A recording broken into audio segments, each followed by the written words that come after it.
So I figured I would make a video just to talk about my experience with my back pain, because so many people ask me this and I'm not good with like being super interactive. And right now I like broke out on my chin because, you know, female props. But anyways, so my experience with back pain was pretty brutal because it truly felt like a disease. It just kind of slowly made its way, but before I knew it, it completely ate my life.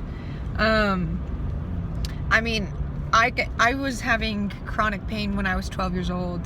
I broke my spine in 2 different places off of falling off of a horse while riding. And I don't know why I had to tell you that I was riding the horse to break my back, because yeah, I guess he could have kicked me, but you know, whatever.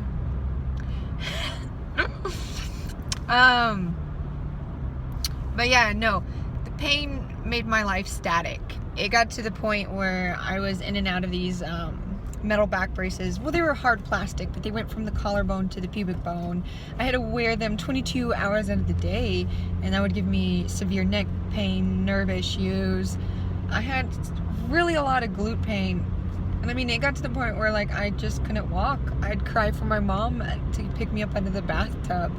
I remember back then we had the Schwan man who would come by, and he had those dope little single serve pizzas that you would like pop in the oven and just, you know, eat it and die because it was so good.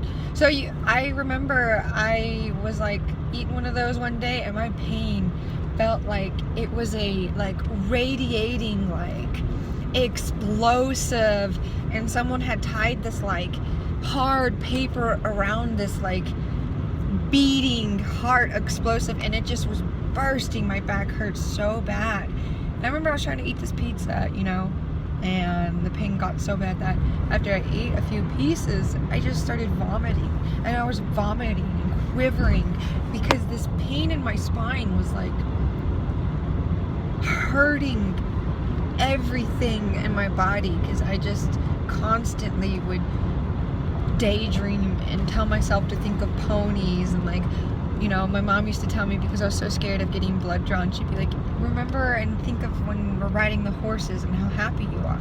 So I'd always have this beautiful picture of me like trotting in this open white dirt path, and there's big cedar trees because I'm from Texas. Howdy y'all. And I would always envision me trotting on my horse, and it would be like that happy place. I'd close my eyes and I would constantly think of that, and I'd think of racing my horses again, and I would journal like all the time. My journals from when I was little going through my back pain are kind of sad, but kind of like so cheesy, because I was so young. All I ever wrote was, you know, I'm unhappy, I want to be happy, my back pain hurts, oh well, there's a new day tomorrow. And I was so innocent. But it's hard to see that like it really did, you know, long-term chronic pain is harmful for the mind. So that's why when you are experiencing, you know, pain that affects you and affects your day-to-day like functioning and living, like you need to be good to yourself. You need to go get massages, you need to go do your PT, you need to go do some arts and crafts, things that you love. If you're not artsy and like fartsy or whatever, you know, write about your problems or your issues. That way you can learn how to better, you know, emotionally position yourself to see that this whole situation that you're going through has a reason, and that you could be positive through it, that you could actually see this pain as a growth. It takes a lot of failing to realize like, oh, you know what, it's so much easier to take this L with a positivity, and I just like want to hide that pimple because, you know. But anyways, like if you have chronic pain, like take care of yourself, and you're gonna feel alone, because no one ever empathized, no one ever knew the amount of pain I was going through. And I was 12 years old, and I was misdiagnosed for a year. Yeah, I had 5 different doctors. Like at one point I was like addicted to Oxycontin, because one doctor was like, well, I don't know, she's just being a big baby, here's some pain pills. And I mean, I was, you know, even my parents were like, you know, I love what's going on, like, is this serious? And of course, with the exploratory surgery, we found out that I had broken the back, and then my spine wasn't connected to the sacrum from a birth defect, and then I also had spondylolisthesis in 4 different vertebrae. So I had some shit, you know, some shit for sure. And so my x-rays actually look like 2 big 4 hooks that connect from the sacrum to the spine, and it's just kind of how life goes, right?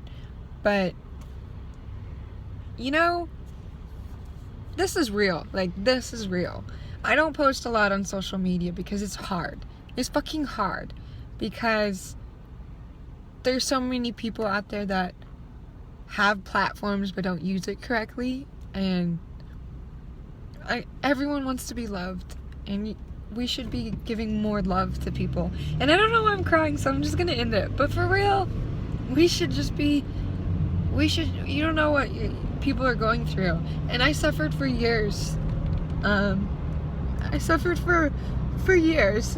And it really sucks. So, you know, just give love, and you'll be loved. And you will actually love your own self when you're like that, for sure. Okay, all is done. All is done, for sure. Okay, it's coffee time, for sure. Yeah.